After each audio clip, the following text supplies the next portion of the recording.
एका गावात एक शेतकरी राहत होता. त्या शेतकऱ्याला प्राणी पाळण्याची खूप आवड होती.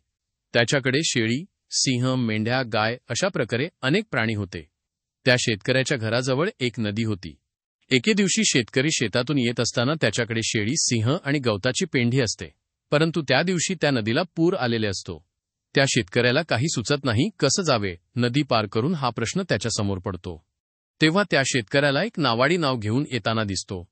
.in तो त्या नावाड्याला बोलवून घेतो व सांगतो, या 3 गोष्टी आहेत. त्या 3 गोष्टी व्यवस्थित पोचवल्या तर मी तुला बक्षीस देईल. तो नावाडी विचार करू लागतो, मग घेऊन जाण्यासाठी तयार होतो.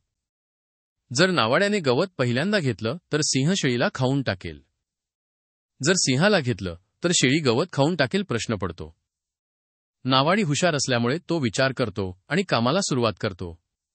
नावाडी नावेत पहिल्यांदा शेळीला घेतो, तिला दुसऱ्या टोकाला सोडून येतो, नंतर तो सिंहाला घेतो, सिंहाला दुसऱ्या टोकाला सोडतो आणि शेळीला स्वतःबरोबर घेऊन परत या तीराला येतो.